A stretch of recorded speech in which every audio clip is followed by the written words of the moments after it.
Hello, everybody, and welcome to the Tatiana Show. I am Tatiana Moroz, and this is the Tatiana Moroz Show.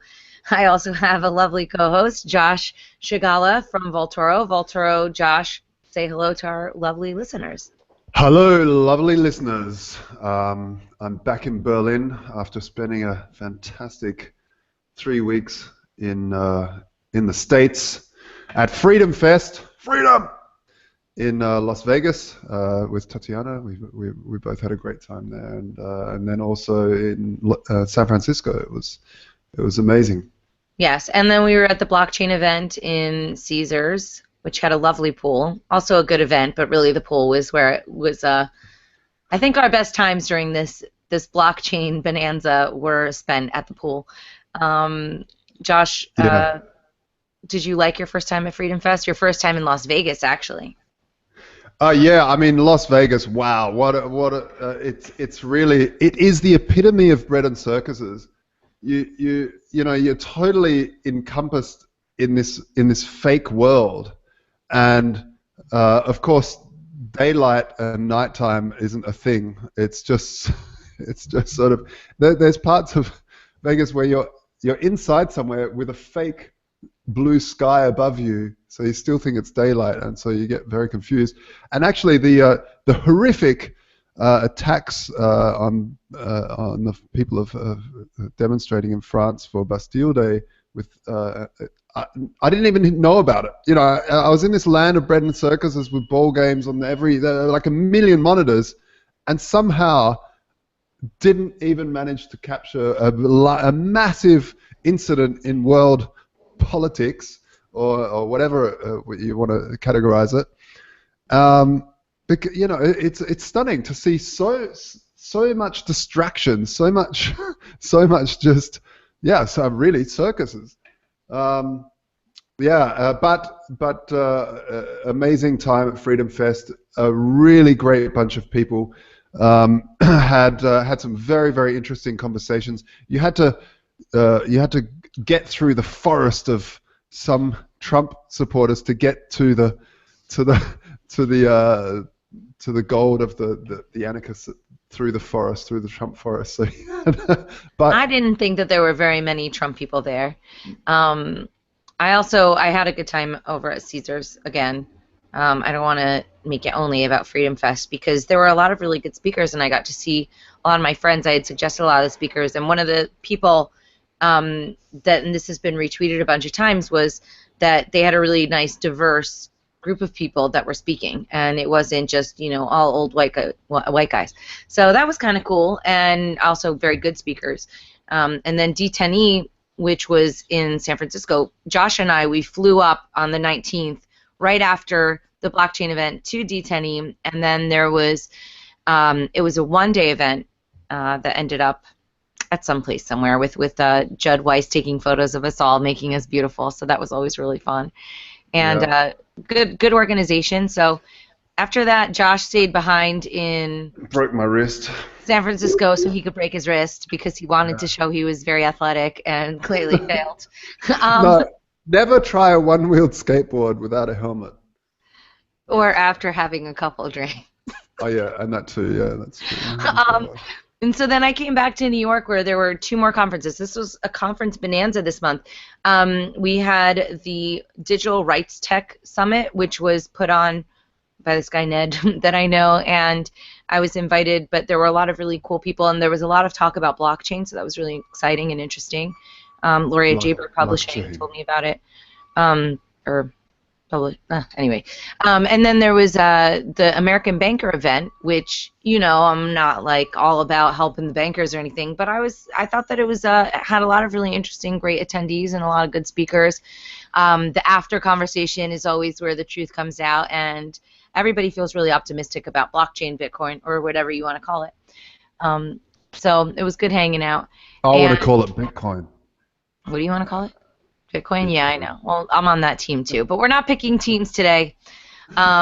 We are, however, bringing on our first guest, Derrick J, who's a good friend of mine from the Liberty movement. I've known him for a very long time. He's with Flaming Freedom and a whole bunch of other things. I was just watching his movie that he made, which is Derrick J's Victimless Crime Spree, which isn't the newest movie, but is still relevant. And what I love about Derrick J is that even though he's got real big balls and he's a hardcore activist, he always does it with a smile on his face and always looking really nice. And he's not a pushover, but he really has this lovely way about him that makes you want to join him. It's not in-your-face angry activism. It's really inspiring and fun.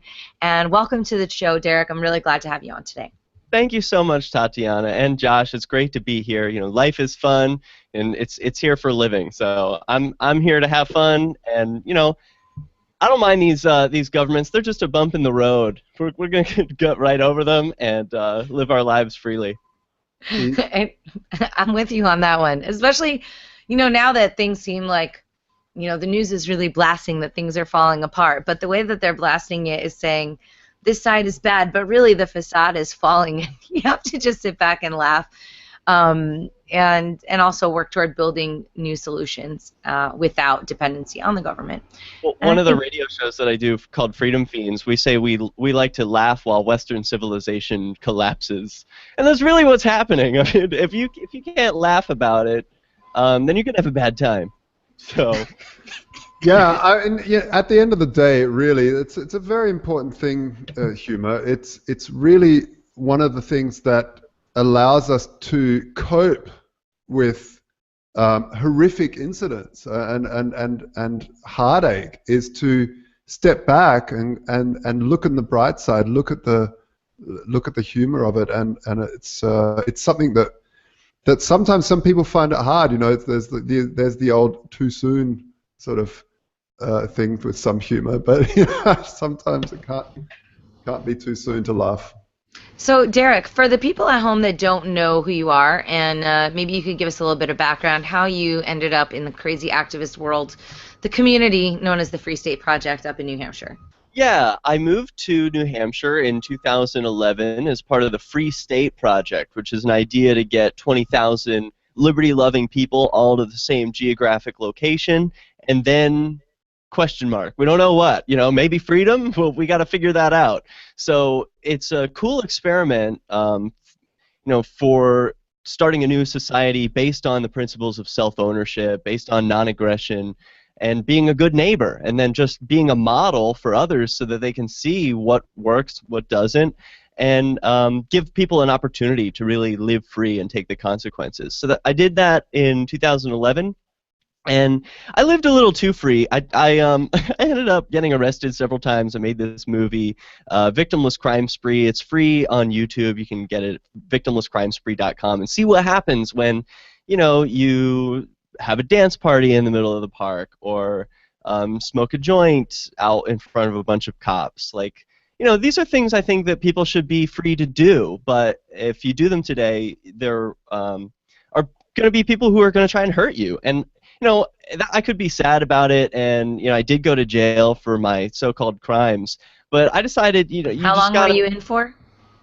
All total, just 60 days. I was sentenced to 540 some days, I think, but then seems like a good use of tax dollars. Yeah, right. You seem very dangerous.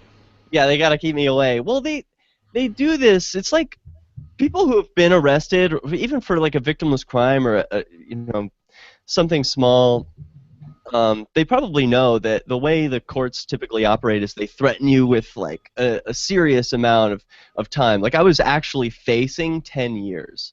Oh wow! Just for 5 crimes involving 0 victims. So then I did a plea deal where it's like, okay, I'm guilty. You know, I'll take whatever you give me, you know, 40 lashes, and they ended up reducing the sentence because I'm willing to opt out of their game, where, you know, I make them go to court and prove all the elements of the case and everything. Because I'm not going to say I'm not guilty. I clearly did these things. I recorded it. It's on video. Yeah. So it's a waste of time to deny it. But I still don't think they're crimes, you know, and that's really the message that I want to convey, is that if you're not hurting anyone, if you're just living your life and involved in voluntary interactions, like maybe you hire a prostitute, you know, maybe you're 2 consenting adults, you want to pay a dominatrix, and that's your business. You should be free to do that. You know, no one should get in between you and that. You know, where it gets to be a problem, and I think we could all draw this distinction, is when it's like sex slavery or something, where like there's coercion involved and it's not voluntary. But what I'm talking about is a world where everyone can do whatever they want as long as they are doing it without hurting anyone. Well, it's So- almost the opposite of sex slavery when prostitutes are legal. It's like slavery to force you not to have sex, because the slavers say no, you're not allowed. I'm going to throw you in prison for doing so. Anti-sex slaves. Yeah. So That's I mean, two consenting adults who decide for whatever reason that's important to feel the contact of human and someone, and the other side give that. And I knew some parents of, and their son was quite heavily, I don't know what the PC word for it is these days. It constantly changes, but screw it. Quite heavily retarded. And mentally challenged, I think, is what they say. Yeah, but not only mentally, he had physically challenged as well. Mm. And they they took a while to find him a prostitute that would satisfy his needs as a normal human man. And and it was a lovely story to hear. It was really, really nice, and it really gave a lot to his life. Yeah, that is heartwarming, frankly. I love to hear that someone's needs are being met. Especially someone who would have a hard time with that. That's good news. That's the kind of world I want to live in. And I think there's going to be more of that. People are seeing there's no reason to make these things crimes. I think it's a long layover from the Puritan days, and it's ending. There's more and more places are embracing the ideas of freedom. They can't get a cut of it either, It's harder for governments to, we're going to tax prostitution in Nevada, Sure, the prostitutes are really going to keep really close records of their taxes and send you a cut, Mr. Bureaucrat. Go home. There's no need for you. Yeah. So that's my point of my movie. I think it's approachable for anyone. Victimless Crime Spree is for someone who is a Democrat or a Republican or an independent or an anarchist. It doesn't matter who you are. Everyone loves freedom and needs to experience it in their lives today. And maybe you're holding back in the ways you want to be free. Maybe you want to start a garden and your home association neighborhood watch people won't let you. Just do it. See what the consequences are. If you're not hurting anyone, don't violate contracts. That's probably not good. No. But do you think that everybody else is willing to go to jail to do that, to start their garden? I think that one of the main messages here is that these things are really ridiculous, and there's something to be said from the civil disobedience of just breaking the law. But I don't know if everybody's going to be on our side if they start going to jail for it. I think young guys could do that. Like me when I was 21, I wouldn't do this today. I'm 27 now, and so you're all washed up. Yeah,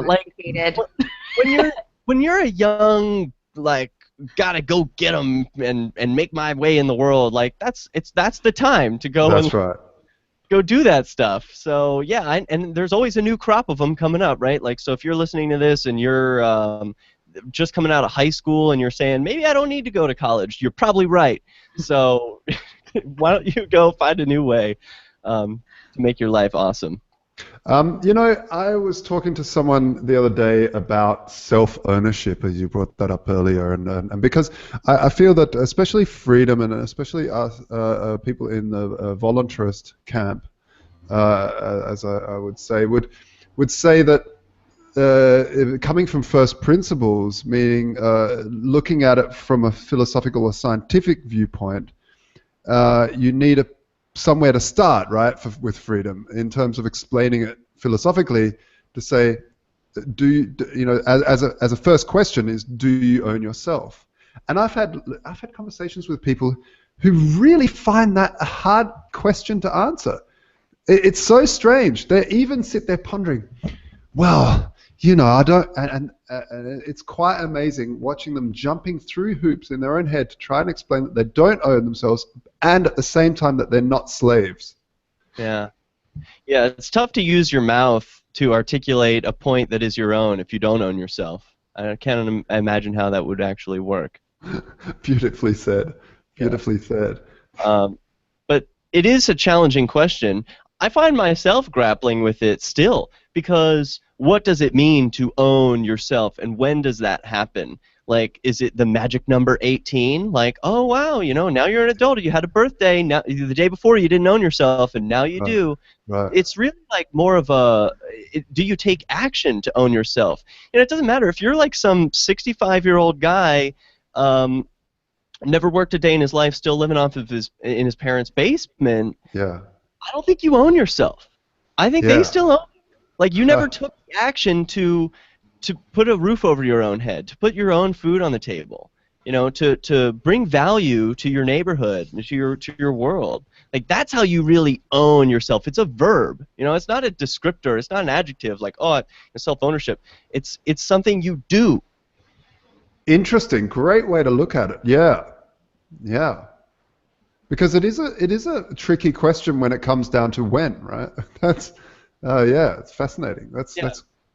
I would agree with you that, especially when you do live under your parents' roof, and they are, you know, supplying everything, and you're not really, you haven't flown from the nest, so to say. It's like there are a million baby steps that we take towards total human liberation for ourselves. And, like, part of that is when we're kids and we learn to moderate our eating. Like, okay, I've got all the cabinets at my disposal and the refrigerator. Am I going to eat it all? Like, maybe, and I'll get sick, and I'll take the consequences, and I'll learn from that and then make better choices. But experimenting with freedom that's what makes me feel alive. So, you know, I want that for others. I want them to have the opportunities to experiment with freedom. And I think a lot of people are deprived of that. So I want to break that open. And that's part of what I love doing here in New Hampshire. Like, I'm breaking down walls for the gay community in a group called the Pink Pistols. And we shoot every month. We go to a different shooting range around the state so that it's easy for people to meet up. And we train gay people on how to defend themselves with firearms. And then we tell people that we're doing this so that the public knows that, hey, the gay people in New Hampshire, you probably don't want to pick on them because they are armed. Yeah, where did this come from? This came from a very sad story in Wyoming in the early 2000s when a young man named Matthew Shepard was taken from a bar and beaten to death and left to die tied to a pole out in the wasteland there. And very sad, but from that came many more positive stories of gay people who learned from this, saw Matthew's suffering, and took it upon themselves to take personal responsibility for their defense, for their own lives. It doesn't have to be like go out and buy a gun. It's maybe you learn martial arts, maybe you carry a pepper spray or a knife. You do what you think is best for you and your life. The point is you got to take personal responsibility, not rely on the police, not rely on some, you know, bartender. No one's there to, you know, hopefully people are going to look out for you and save you, and we're all looking out for each other. But it's not morally okay. In my view, it's not morally valid to put my life in someone else's hands. That's not okay. I can't say, hey, cop, it's your job, you're supposed to look out for me. I never contracted with that cop. It's not his job to look out for me. And, you know, frankly, he won't. That's the thing. It's totally inefficient. Yeah. So, and it's not about efficiency. I think it's about morality. You know, even if it were more efficient for people to look after me, it's just still not right for me to impose on someone else my protection. That's my personal responsibility. It's everyone's personal responsibility. So Derrick, where is this basically airing? I'm sorry, there was a weird echo and it really threw me off. Who else is doing it? Is it just people in New Hampshire? Oh, there are Pink Pistols groups all over the country, and I think even the world. But New Hampshire has its own. We've got about 90 members in our Facebook group. Anyone is welcome to join.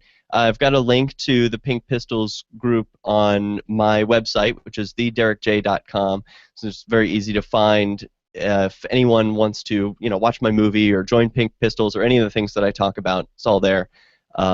And even if you just visit New Hampshire, I would love anyone who's listening to this. If you're thinking about visiting New Hampshire, maybe you've never shot a gun before, perfect. Come join the Pink Pistols group, send me a message, and say you want to learn how to shoot and go out shooting with us. I'd be happy to take you out.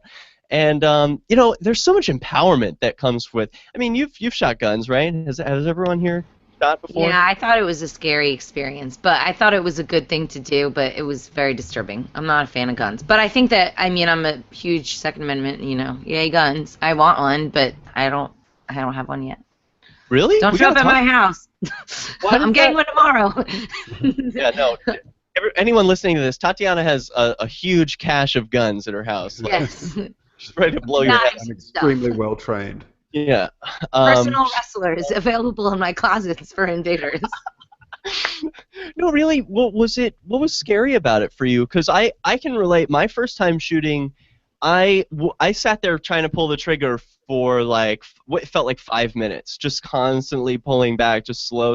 I'm terrified it was gonna just bash and hit me in the face or something, Were you? I was worried that it would hit me in the face, but also I felt like it was. While I understand it's an instrument of protection, it's basically an instrument of death, right? Yeah. It's something to, and that's a lot of weight. You can't just, even if I'm not on the receiving end or the giving end of that, at the end of the day, these types of things have been used to kill and ruin lives all around the world. So I thought it was, I want one. I'd rather have a gun than not have one, but I wasn't oh man, I feel like Rambo. Kill some people. That did not really occur to me. No, and that's really good to have respect for a weapon of violence, for a tool of violence, for a tool that potentially can kill someone. The first time I went shooting was with a friend in Sydney who went to a shooting range. He was a rifle shooting range, and it was quite amazing because I thought, I've got to come with because I've never shot a gun in Australia. It's really not that prevalent anymore. And I was imagining I'd go there and there'd be all these army freaks yeah, guns, really into it, hardcore sort of types. And I get there and it's little old ladies and little old men with their rifles, without a scope even, just looking through amazing shots. Could shoot, and then there's some younger people with all the equipment and all the, high-tech stuff to get it right on the bullseye. But it was quite amazing the types. So I was talking to some of these older gentlemen who were like, yeah, well, when I was growing up, I'd bring a rifle with me to school on the school bus and stick it up on top of the thing and sit down, and no one would blink an eye. It's changed so much, and it really took the whole stereotype and threw it out the window for me. Yeah, that's still the culture around here in New Hampshire. People walk around with guns all the time. Nobody blinks. I went and got my nails done and a pedicure and had a gun on my hip. They didn't even mention it. Oh, yeah. Wow. I remember my mom and I were at some, I don't know, Dominican Republic or something, and there was a shooting thing, and my mom went up and she was really, really good shot. And I remember thinking to myself, that was so strange, but I guess back in old Poland, they had guns and they knew how to shoot. She was really good. Cool. Yeah, I was kind of like, wow, my mom's a badass. I didn't really take after her yet, but I actually have really wanted to do some sort of classes or something, because apparently you can't just go once or twice. You have to keep doing it in order to be good at it. And with all the travel that I do, it makes it a little bit tricky, but I don't know. Maybe when I come up to New Hampshire, I'll go out with the Pink Pistols guys. It's not just for gay dudes, right? Everybody can come. Everyone's welcome. And, I've thrown the word gay out. Another show I do every Thursday night on LRN.FM is called Flaming Freedom. And it used to be a gay Liberty podcast. And, it still kind of is. It's mostly gay dudes who do it. But we've thrown out the word gay altogether. And we're just calling it sexual diversity. Just can we all be done with this gay, straight, bi, all this baloney, and just call it sexual diversity and be done with it? Yeah, so it's for everyone, Tatiana. Anyone who wants to come who's sexually diverse. Haha. And, this actually stems into a conversation that's, is constantly thrown at the gay community about gay marriage.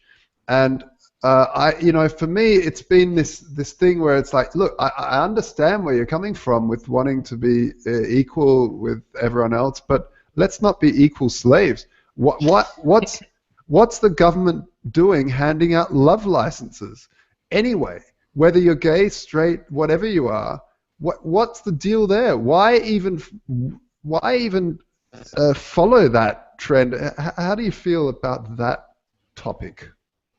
I don't need a marriage license from the government. I would request a BIPCOT no-gov license.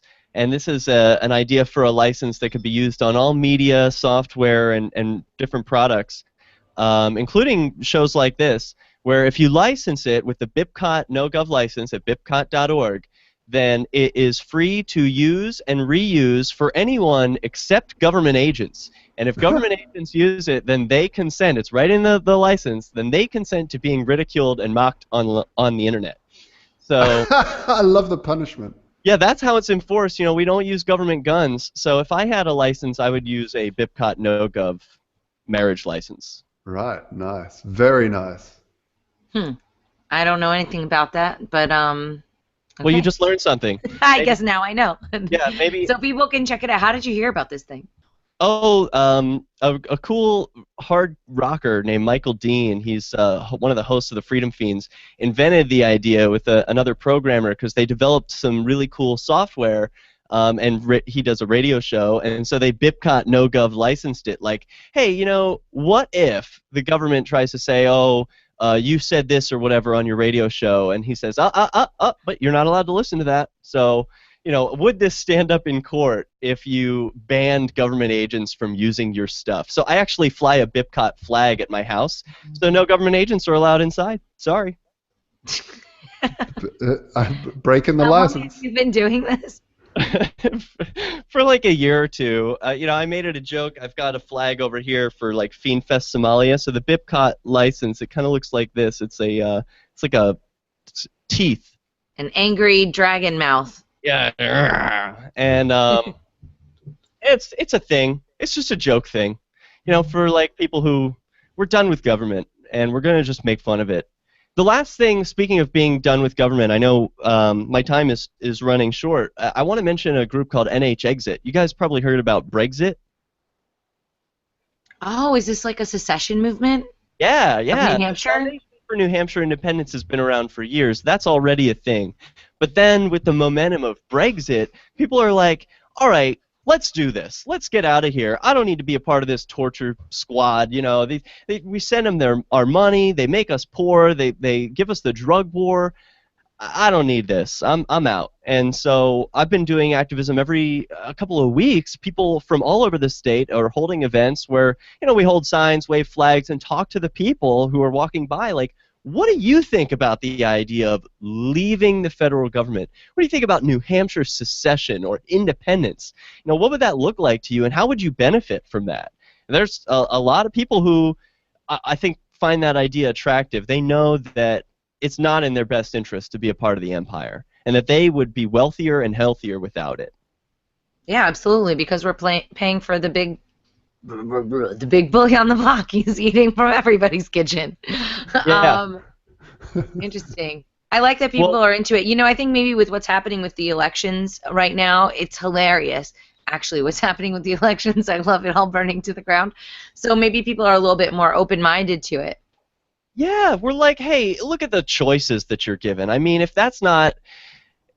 evidence enough that the game is over. There's no room for intelligent people to participate anymore. So just get out of it.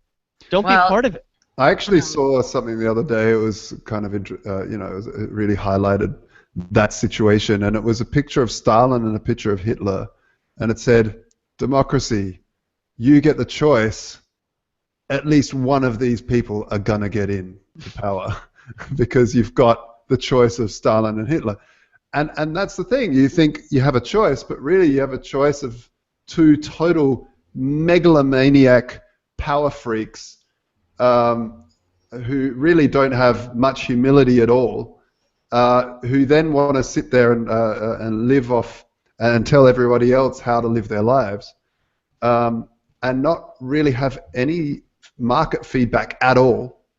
So it's it really highlighted to me the ludicrousness of having this choice where you get to choose which jailer jails you. Yeah. Yeah, great point. Well, fortunately, there are things moving in the right direction in some places, like New Hampshire, where people, I think, don't focus on national politics. They focus on local politics, which is where you really have more of an influence anyway. But Obama or President Trump, they may want to throw me in a cage, but it's going to be the goon down the street who actually does it. So I want to know them and have relationships with the people in my community, and I think everyone can do that and enhance their freedom that way. excellent point. On that point, I think just before we close up on that, I was listening in the States, listening to a lot of talk radio and just try to feeling out what it's all about. Where the zeitgeist is in the conversation. Terrorism. Yeah, it was terrorism, and of course the Black Lives Matter movement was massive, and they do matter. All lives matter, and I think what I saw there was that you really have this amazing push of people understanding that they need to stand up for themselves and not. I actually forgot the train of thought. Well, that was great. I want to finish that thought for you with an Albert Camus quote, and this will be the last from me. Albert Camus said, "The only way to deal with an unfree world is to become so absolutely free that your very existence is an act of rebellion." Beautiful. I love it. I love Nice. it. That's very cool. Awesome. All right. Well, Derrick, why don't you give us your links where people can connect, and we're going to bring on our next guest in just a minute. Find more from me every day, every week at thederrickj.com. Thanks, Tatiana. Thanks, Josh. Thanks. See you later, Derrick. Hope to see you soon. Our next guest is Michelle Ray, known as Galt's Girl on Twitter. She is doing all sorts of interesting stuff. She calls herself a political pundit, which I'm like, what's a political pundit? I mean, I kind of know, but still. She's also been working on a really cool project called Clearvoter, which my friend Rosalie introduced me to, and that's been underway for a while. If we're talking about, the whole election process. Michelle, thank you very much for joining us today. How are you doing? Thank you guys for having me. I'm good. It's good to talk to you again. Yeah, it's been a really long time. Michelle and I were together at the Libertarian National Convention, which was quite an exciting time. We spent some time in off-site in a secret location, but also at the conference itself. So we also did a panel together because my panel partner was not able to make it, and then Michelle jumped in, and she was really great. I think people really enjoyed it. It was sort of like a conversation about Bitcoin 101, which surprisingly has taken a minute to get into the libertarian community, even though there's a lot of people that would respond to it from an ideological perspective. There's some resistance because Bitcoin is hard to understand at first, and hopefully we helped educate some people. So what have you been up to since we last saw each other? Pretty much the same thing I'm always doing. I mean, I'm online about 20 hours a day advocating for liberty and reminding people that they don't necessarily have to adhere to the status quo. And in my very limited spare time working on Clearvoter, which we're super excited about, getting really close, I think, to our beta launch. So yeah, not a spare moment, but having a great time. It's funny you bring up the Bitcoin thing because for me, I'm not really surprised that the libertarian community has taken a while to get into it. And I think, and this is where I tend to anger a lot of the Bitcoin community, I think a lot of that is the fault of the Bitcoin developers and the people who are generally more enthusiastic about Bitcoin from a technical standpoint and their inability to relate how it can apply to somebody in everyday life like me. And I think our panel was fantastic in that we didn't sit up there and spew the same technical details of Bitcoin, and we didn't go the other route, which is the whole anarchy aspect of Bitcoin. But really, I think we had a conversation that made it seem appealing for all walks of life, and it was, to me, the best part of the whole thing we did was so many questions from people of all levels of knowledge that were listening. I was really surprised at how packed the room was and how interactive the audience was. I think that was one of the best Bitcoin presentations I've seen or done. Well, it was fun because also some of the guys in the audience, had certain information that it wasn't just information coming from us. There were already some existing Bitcoiners who are just dying to tell how much they know about Bitcoin. But it was really helpful, and it was really engaging. The only problem that I saw was afterwards, so many people wanted to buy Bitcoin, and I was ready to sell. But the internet was bad, and it sort of it was horrible. Undermines the problem with Bitcoin in a unflattering way. I got them all juiced up for it, and then, we have no internet. So that was pretty bad, but but otherwise, I thought it was positive. What did you think of the conference overall? Did you feel, because some people aren't familiar with Clearvoter, did you feel that, what did you think of the process? Because that was the first time that I was a delegate, and there's a lot of voting that goes on, and it's a lot of blah, blah, blah. But what did you think of that? Was that your first national LP convention? Were you a delegate or no? No, I wasn't a delegate, and that was my first LP convention, but certainly not my first political party convention. I've been to several. I've been to a Democrat convention. I've been to 2 Republican conventions, and the process is similar. I was actually really kind of pleased to see that libertarians kind of were able to adhere to what's a traditionally accepted process for nominating their party's nominee, but to still be libertarians. For the first time ever, as far as I know, there was a lot of national media attention on the Libertarian Party convention. And this is the first year in almost a decade I've been a registered libertarian. The party, to me, has always felt disorganized and failing to do what they want to do, which is disrupt the system. And for the first time, I thought, they're managing to still be libertarians, to still be independent and fun-loving and liberty-loving, and recognize the fact that there's still a process that you have to go through to be seen as legitimate. I was listening to your previous guest, and he was fantastic. I'm significantly older than he is, but I share a lot of his passions for self-ownership and individual responsibility, and a lot of his personal interests. I'm familiar with the Pink Pistols project he was mentioning, and I think it's an amazing idea. But for me, as a pundit and an activist who's worked within the system, I have to often straddle that line between wanting to stand up and shout, "This is wrong, you don't have to do it. You literally do not have to comply," and say, but at the same time, while you're not complying, what we really need to do is change it for everybody. And that happens through a process that exists because we live in a society that isn't geared just yet towards self-ownership. So for me, watching libertarians kind of straddle that line, I personally was not bothered by a homeboy who was really unhappy with the process stripping on stage. Good for him. So did you, I was dying to ask, but I was like, should I muddy the name of the Libertarian Party by mentioning the man who stripped down to his skivvies on the national stage? But I didn't really see that there was a political point being made. He said he did it on a dare. So you don't think that there was some higher power? It was just somebody being a troublemaker. A libertarian. Yeah, no. He was having a good time. They were having a good time. There was absolutely zero political point to be made. But was it a devastating thing for the Libertarian Party? Did it crush them? I don't think so.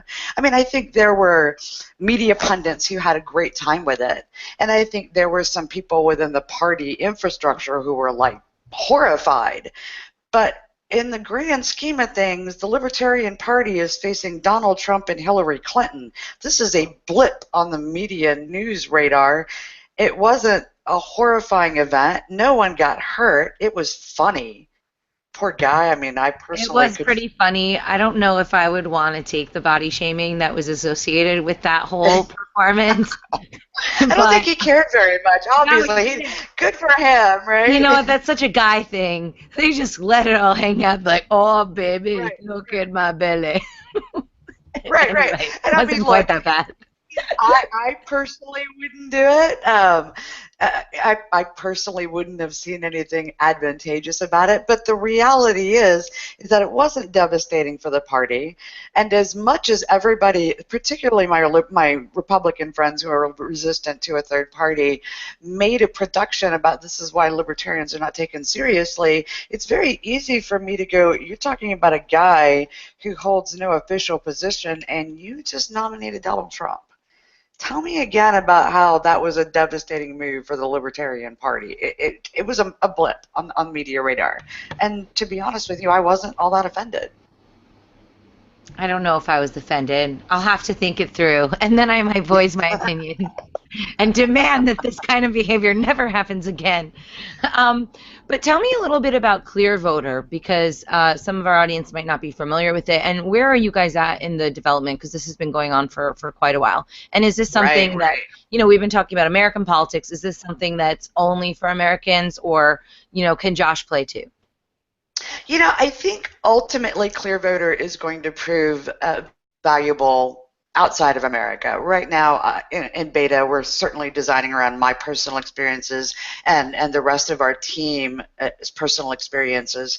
One of the great things about Clearvoter is that not only has Clearvoter itself been in development, you're right, for quite a while now, but the ideas behind it have been in development among all of the board members for years because, and I think maybe not just us, people like you, people like Derrick, who realized that one of the biggest problems with American politics, and as we've seen abroad with Brexit and some of the talks about other areas looking to leave the existing paradigm that they're in, is that there just aren't enough people involved making their voices heard, and that's happening more and more. Black Lives Matter, Brexit, the Pink Pistols, people who are like, you know, these are things I'm passionate about that are important to me, and so now I'm going to step up and use these tools that are available, social media, protesting, whatever the case may be, talk radio, to make my voice heard. And Clearvoter's intention is really to streamline that, to take all of the problems that have culminated in people taking to social media and talking and turning that into action. And I think you and I both know, Derrick may know as well, as he's moved to be a part of the Free State Project, that the greatest impact happens when you get a bunch of people together who care about an issue, whatever that may be, and focus their attentions on it where they can make the most immediate impact, which is in their neighborhood, in their community, in their local voting district. And so Clearvoter is really intended as a project to be a familiar tool, like a social networking tool, something that people are already using in their everyday lives and has become a, you know, just an extension of their existence, and turn it into a tool that will get them off of the couch and physically involved in their local governance, so they can take more control. So how does it work on a practical level? There's issues that are posted and people. Absolutely. You know, that would be the familiar tool, right? Like you go to these existing tools and you go look for something that somebody's talking about gun rights. But Clearvoter is kind of meant to work the opposite. And one of my favorite examples is backyard chickens. Backyard chickens are illegal in a lot of places. And it's really kind of ridiculous that if I own a piece of property and I want to have a couple of chickens in my backyard, that somebody who doesn't live in my neighborhood should have any say whatsoever, or that a piece of legislation that's been on the books for 60 years should decide whether or not I can have fresh eggs in my backyard. And it seems like a very silly thing, but I care about this. It's important to me. So I can go on Clearvoter and say, hey, neighborhood, and really it's designed for me to deal with people in my own area, my own geographic area, or my own voting district, and say, this piece of legislation has been on the books for 60 years in my community, my city council. I want to get 10 people who care about it, and I want to go sit at a city council meeting, and I want them to look at it again. And really 10 people who care about something that impacts their daily lives can make a huge difference at a local city council meeting, where traditionally the only people who attend are city council board members and the guy who's recording everything. You get 10 people in there who are passionate about any topic, whether it be alcohol restrictions, or what color I have to paint my house, or whether a business license can be issued in a certainly residentially zoned area, and all of a sudden you've created what's a stir, a ruckus, in a very sleepy community governance. And that, to me, as an activist, as somebody who's been frustrated working national politics, state politics, and local politics, the greatest thing for me as an activist is to be able to check something off a box, getting it done. I can complain all day long on Twitter and Facebook and Meetup and LinkedIn and at my local bar, but until I check that box of seeing something happen, I don't feel like an activist. I feel like somebody who's complaining. Yeah, that's really interesting. Sorry, I have to warn everybody. I've been awake for a long time. I'm very jet lagged, just flying back from the States, and it's kind of like I'm at 4 in the morning here. So that's.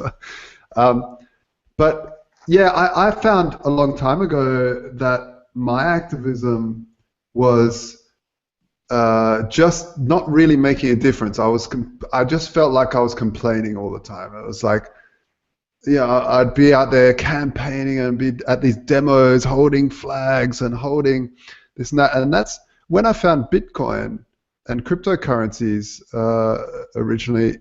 I really thought it was, and I still think, that it was a really big positive step to actual change in my personal life. It brought political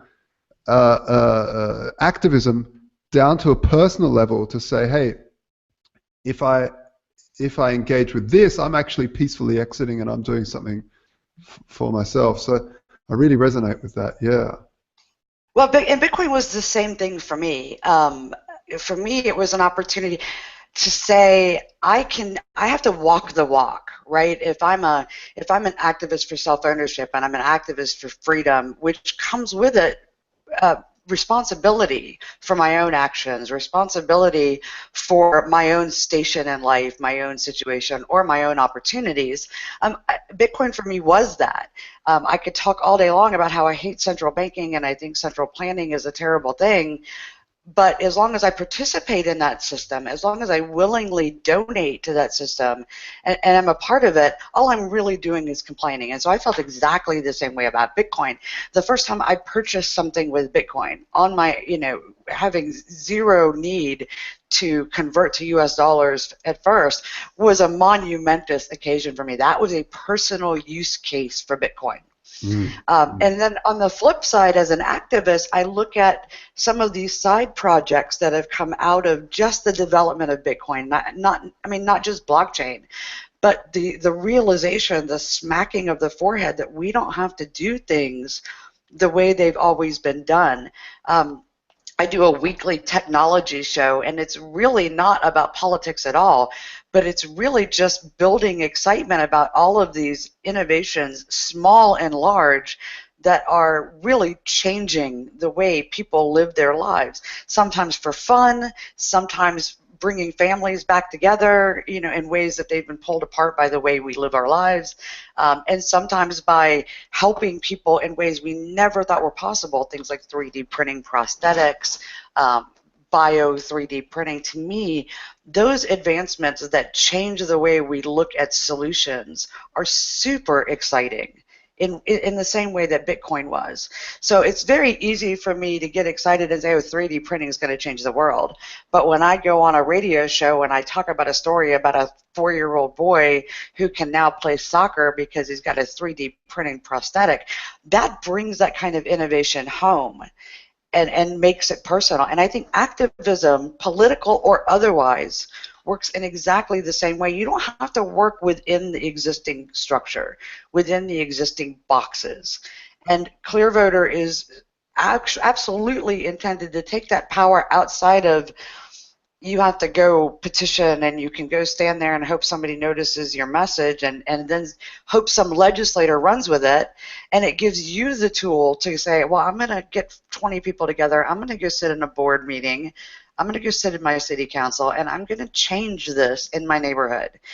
And it also, activism in any way, whether you're advocating innovation like Bitcoin or you're advocating gun rights or gay marriage, is a very difficult thing to get involved in. It's very easy to get online and complain and express your opinion, but most people are left wondering, what do I do now? How do I get involved?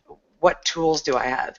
And Clearvoter is intended to bring people who have a passion to connect with people who have knowledge.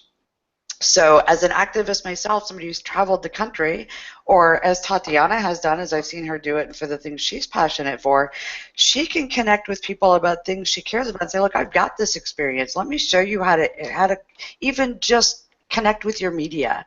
Let me show you how to get a meeting with your city councilman or your state representative. Let me show you how to train other activists to use these tools so you don't feel like you're doing this by yourself. Because that leap from slacktivism to activism is the hardest one to make. Most people have no idea where to begin. And I really, my biggest goal now isn't necessarily to make sweeping changes across the country, although I'll never give up on that idea. It's to say, I've got this experience. I'm far better off talking with my neighbors, finding out things that they care about, and empowering them to do something about them. What is the trajectory for this right now? So people are excited, they're listening to this, and they want to participate. They want to see how they can contribute and, you know, bring this to their communities. What's the kind of timeline for everything? Well, on a technical level, we've got our tech team working furiously, ridiculous numbers of hours a day, and it looks like we're going to be able to launch a beta of Clearvoter right around the beginning of September. If you go to Clearvoter right now, you can go sign up to be a part of our beta trial and find out what's going on. And we are busy just testing out the features. And one of the things, of course, is I'm a huge privacy advocate. And so I'm very much aware of using technology and what it can cost you in terms of privacy. So a lot of what we're doing is focusing on make sure we're giving people a very familiar experience with a mobile or a web application, but able to uphold the promise of things that I care about very specifically, which is your ability to control how much information you're giving out, how much we're storing. And so that's kind of been a bit of a delay. The privacy advocate is holding things up a bit. But I think we're legitimately going to be able to launch in next month.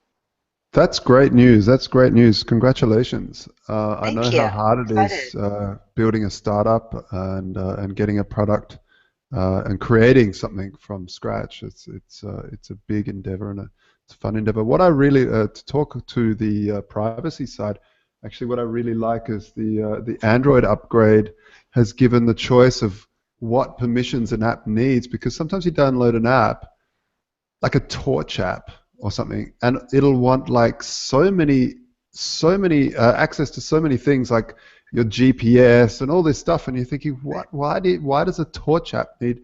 But the new version of Android lets you choose what permissions, so it'll pop up saying, this app wants access to your GPS. Do you want to allow it? Yes or no? And so it's a really big step forward, and I really seeing some of these huge companies like Google, even Facebook with the WhatsApp turning on peer-to-peer end-to-end encryption is quite is really good. It's a big step towards towards privacy. Like for instance, the WhatsApp turning on encryption. Encryption is something that technology that's really not hit mainstream properly in terms of encrypting communications, and because it's been so technical and so hard to use, and with WhatsApp, as much as I don't like them because they're just so massive, at the same time, they turned on encryption for billions of people in one big foul swoop, straight in, and it was amazing to see that all of a sudden people were like, "Oh!" And I remember, I feel like, "Oh wow, that this is great. I feel a little bit more. I can be myself." But I've also talked to people at the bars, and they were like, "Yeah, I never really cared about encryption, but now that WhatsApp turned it on, I felt, which I didn't consciously feel before, this self-censorship that's there. Saying some joke that's totally inappropriate to your friend, to the public, but to your friend, you have Right. a different relationship, and it's not serious. You're not some bigot or whatever. It's just a joke, but a friend or whatever, and they can feel like they can be themselves or come up with crazy ideas or express themselves.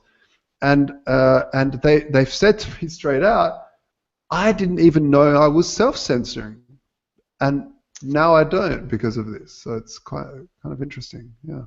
Well, I think it's fascinating because up until recently, up until all of the news, and not just encryption for communications, but the hacks that we hear about every day, particularly here in the U.S., the Office of Personnel Management hack was a huge, blow to the complacent idea that what you were putting out there, your private information that you were putting out there, that your third parties hold, your insurance company, your bank company, your employer, was somehow someone else's responsibility to secure.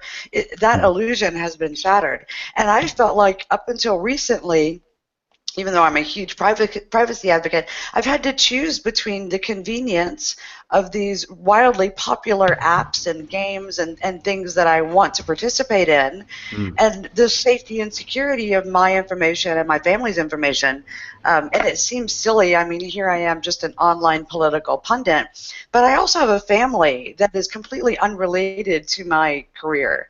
And as divisive as politics is here in the U.S. and as public as I am about my opinions, I get a lot of hate mail, and I get a lot of hate tweets, and I get a lot of especially now with the election going on, and I'm thinking, how do I separate my friendships and my family and my private information from this vitriol that happens when I engage in politics? How do I secure that?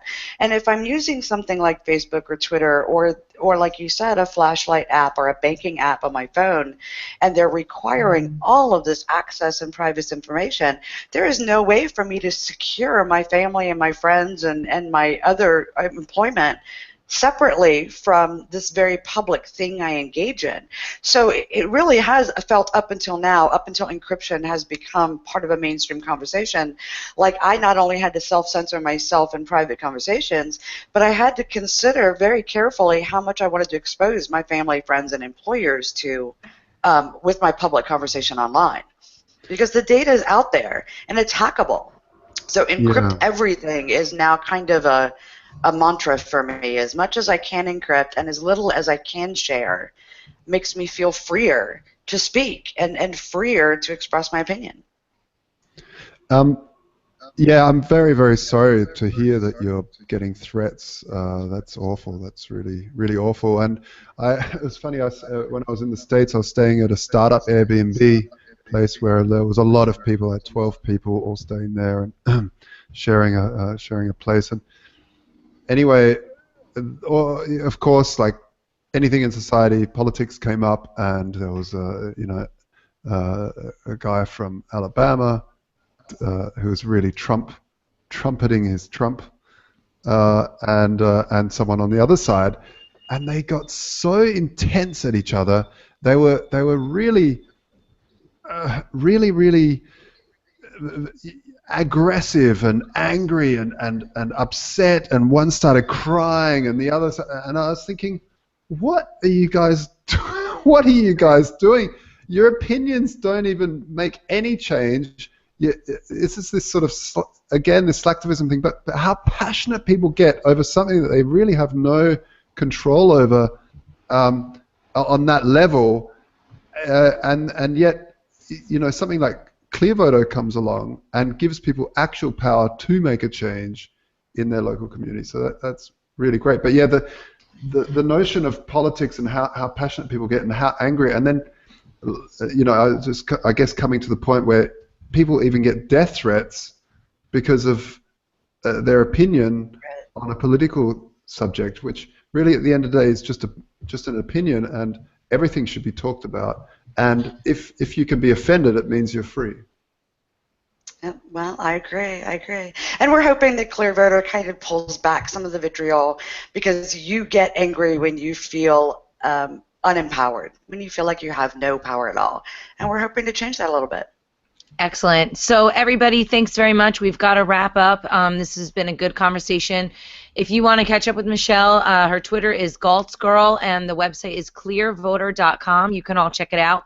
Our show broadcasts to multiple networks, one of them being LRN.FM, and they are LMR. Oh my God, they always get them confused. Anyway, they're doing a campaign right now. We're going to put the link in the description below.